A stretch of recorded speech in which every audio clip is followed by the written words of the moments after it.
रा धा स आ मी। आज का ट्यूटोरियल वीडियो अभिलाषा प्रेयर पर बेस्ड है। तो चलिए देखते हैं इसकी रेंज और इसकी कॉर्ड क्या है। पहले रेंज की बात कर लें तो रेंज ये मेरा मिडिल ऑक्टेव या मध्य सप्तक है। देखिए ये स्क्रीन है इंस्ट्रूमेंट का। स्क्रीन के बिल्कुल सामने जो ऑक्टेव या सप्तक होता है वो मध्य सप्तक या मिडिल ऑक्टेव होता है। मिडिल ऑक्टेव या मध्य सप्तक मेरा यहाँ से स्टार्ट हुआ है। ये इसके जस्ट पीछे आप देखेंगे ये सारा मंद्र सप्तक या लोअर है। ये देखिए ये लोअर है। लोअर में ये देखिए पा, मंद्र सप्तक का पा, मंद्र सप्तक का पा या लोअर ऑक्टेव का जी शार्प। लोअर में रेंज ये है और यहाँ से ये मिडिल ऑक्टेव या मध्य सप्तक के पा जी शार्प तक गई है। प्रेयर का जो रूट नोट है या जो बेस नोट है या पहला स्वर जहाँ से प्रेयर स्टार्ट होती है वो मध्य सप्तक का पा पंचम या मिडिल ऑक्टेव का जी शार्प है। यहाँ से स्टार्ट होगी प्रेयर। ये तो हुई रूट नोट या बेस नोट की बात और रेंज की बात। अब इसमें कॉर्ड क्या लगी है? कॉर्ड मध्य सप्तक के तीनों स्वर हैं। पहला है सा, फिर गा गांधार शुद्ध और पा पंचम। सा यानी ऋषभ, गा शुद्ध गांधार और पा पंचम।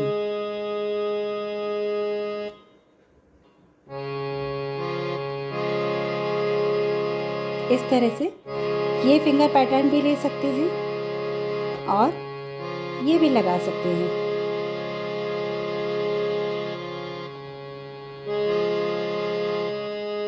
यहाँ से अब प्रेयर स्टार्ट होगी। धुन वही है जो हम तमन्ना प्रेयर में गाते हैं, बस इसको हम संस्कृत में गाएंगे। नोटेशन वही है, कोई चेंज नहीं है। तमन्ना भी हमने पा मध्य सप्तक के पा से ही ली थी। अभिलाषा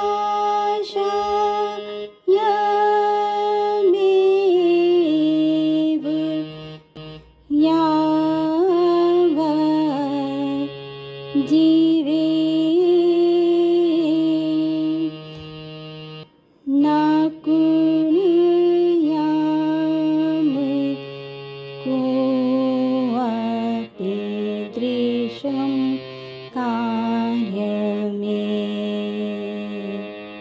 अब यहाँ से हमें फिर यहाँ जाना, यानी ये मंद्र सप्तक का पा है। पूरा एक सप्तक क्रॉस करते हुए हमें मध्य सप्तक के पा पर जाना है। तवेप्से मेरुन्धं च यद्यपि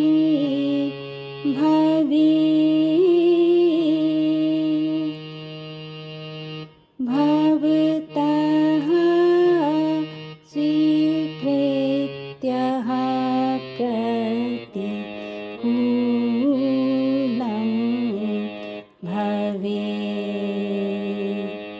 ये लाइन रिपीट होगी भवतः वाली। तो देखिए रे शुद्ध पर आना है हमें। मैंने पा से यानी मंद्र सप्तक के पा से फिंगर नहीं हटाऊंगी और यहीं से इसको होल्ड करते हुए मैं एक फिंगर जो भी आपकी इजीली स्ट्रेच होती है, जैसे मेरी रिंग हो रही है, रिंग फिंगर को मैंने रे शुद्ध पर रखा है इस लाइन को रिपीट करने के लिए। भवतः स्वीकृत्यः प्रतिकूलं भवे। अब इसके बाद ये प्रेयर यहाँ पर पूरी होती है। अब मैं फिंगर नहीं हटा रही हूँ क्योंकि मुझे यहीं से ही कॉर्ड में इसको कन्वर्ट करना है।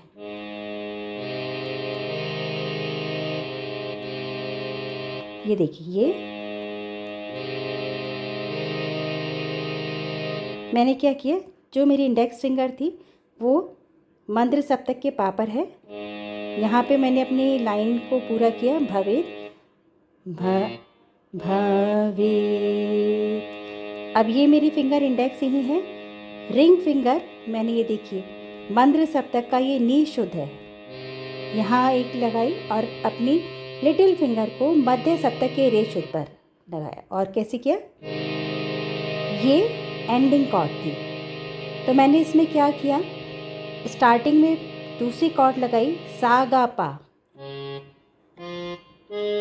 और एंडिंग में क्या किया, पा नी शुद्ध और मध्य सप्तक का रे शुद्ध। अगर वेस्टर्न में कहें तो मैंने स्टार्टिंग में जो लगाई थी chord C sharp, F, G sharp, और एंडिंग में जो लगाई तो लोअर ऑक्टेव का जी शार्प, सी और मिडिल ऑक्टेव का डी शार्प। बहुत ही सिंपल है कॉर्ड लगाना। स्टार्टिंग और एंडिंग की कॉर्ड चेंज करके लगाइए, सुनने में बड़ा इंटरेस्टिंग लगता है, आपको प्ले करने में इंटरेस्टिंग लगेगा। और बहुत छोटी सी प्रेयर है, इसकी अच्छी प्रैक्टिस कीजिए क्योंकि हम डेली सुनते हैं, डेली इसको हम गाते हैं, तो प्रॉपर इसके धुन के साथ गाइए, सही शब्दों के साथ गाइए और कॉर्ड लगाकर प्ले कीजिए। अब इसके नोटेशन डिस्कस करते हैं। नोटेशन वही है जो हर बार प्रीवियस वीडियो में रहते हैं। मैं स्पेशली फोकस करती हूँ मंद्र सप्तक या तार सप्तक, यानी लोअर ऑक्टेव या हायर ऑक्टेव के जो नोट्स या स्वर लिखे जाते हैं उनको हम कैसे लिखेंगे। गाते समय और इंस्ट्रूमेंट को बजाते समय हम किसी स्वर को इजीली खींच कर स्ट्रेच करके गा सकते हैं, बजा सकते हैं, पर अगर हमें सरगम लिखनी है वहाँ कैसे हम शो करेंगे, लिखते समय कैसे उसको स्ट्रेच हम शो करेंगे। और मंद्र और तार सप्तक के यानी लोअर और हायर ऑक्टेव के स्वर पर हमें किस तरह से लिखें कि वो मध्य सप्तक यानी मिडिल ऑक्टेव के स्वरों से डिफ्रेंशिएट हो, अलग से उनको पता चले। तो ये पॉइंट्स मैं फिर से इसी वीडियो में रिपीट कर रही हूँ। ये देखिए, पहली बात तो अवग्रह की है कि किसी स्वर को हम स्ट्रेच करके गा रहे हैं या बजा रहे हैं, तो जो पर्टिकुलर स्वर हम स्ट्रेच करके गाते हैं या प्ले करते हैं उस स्वर के जस्ट बाद में ये देखिए एक डैश की लाइन ये आती है, इसको कहते हैं अवग्रह। और यहाँ पे मैंने क्रॉस लगाया, ये भी एक बहुत इंपॉर्टेंट पॉइंट है। क्रॉस क्यों लगाया है, जिस स्वर को गाते समय उसको अगर हम बहुत ही हल्के से गाते हैं या उसको नहीं गाते हैं, उसका जस्ट हमको फील होता है कि ये जो है अक्षर है या ये स्वर है, पर उसको पूरी तरह से गाया नहीं गया है। वहाँ पर उसको लिखेंगे कैसे, गाते समय हमने उसको बहुत हल्के से गाया यानी साइलेंटली गाया। अब लिखते समय सरगम में कैसे साइलेंट शो करें उसको, तो उस स्वर को या उस पर्टिकुलर अक्षर को मैं लिखते समय क्रॉस लगा देती हूँ। देखिए जैसे ये यावत, यहाँ ता मैंने इसके ऊपर क्रॉस कर दिया और इसी के स्वर जो इसका स्वर आता उसकी जगह मैंने क्रॉस लगा दिया, यानी स्वर नहीं लिखा है वहाँ पे मैंने क्रॉस लगा दिया है। सेम ऐसे जीवेम, अब जब जीवेम हम गाते हैं तो माँ क्लियर साउंड नहीं करता है, इसलिए माँ के ऊपर क्रॉस लगाया और माँ की जगह जो स्वर आता वहाँ मैंने स्वर न लिखकर क्रॉस लगा दिया। ये बड़े इंपॉर्टेंट पॉइंट है जिन पर फोकस करना बहुत ही ज़रूरी है।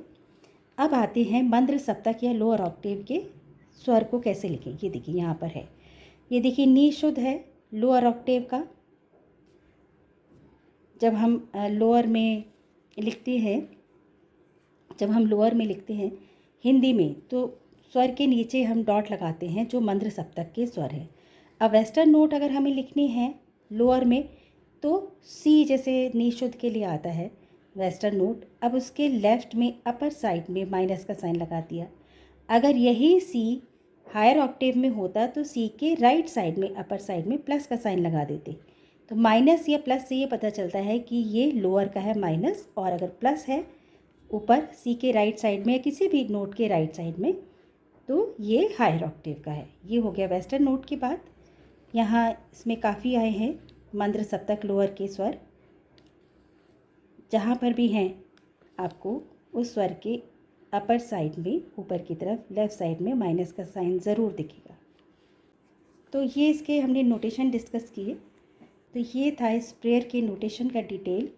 प्रेयर की खूब प्रैक्टिस कीजिए, सही तरीके से गाने की, सही तरीके से इंस्ट्रूमेंट पे प्ले करने की, चाहे आप हारमोनियम पे प्ले कीजिए, पियानो पे प्ले कीजिए, सही स्वर लगाएं, सही स्वर में गाएं। अगर नोटेशन में कोई प्रॉब्लम होती है, पॉइंट समझ में नहीं आता है, क्लियर नहीं है, तो प्लीज़ कमेंट बॉक्स में कमेंट करके पूछिए। मैं नेक्स्ट वीडियो में ज़रूर क्लियर करूँगी। और अगर आपकी चॉइस का कोई पार्ट या प्रेयर है तो वो भी आप कमेंट बॉक्स में लिख कर बताइए कि कौन सा पार्ट आप नेक्स्ट वीडियो में सीखना चाहते हैं। तो नेक्स्ट वीडियो में ट्यूटोरियल उसी पार्ट या प्रेयर पर होगा। मिलते हैं नेक्स्ट वीडियो में। रा धा स्व आ नी।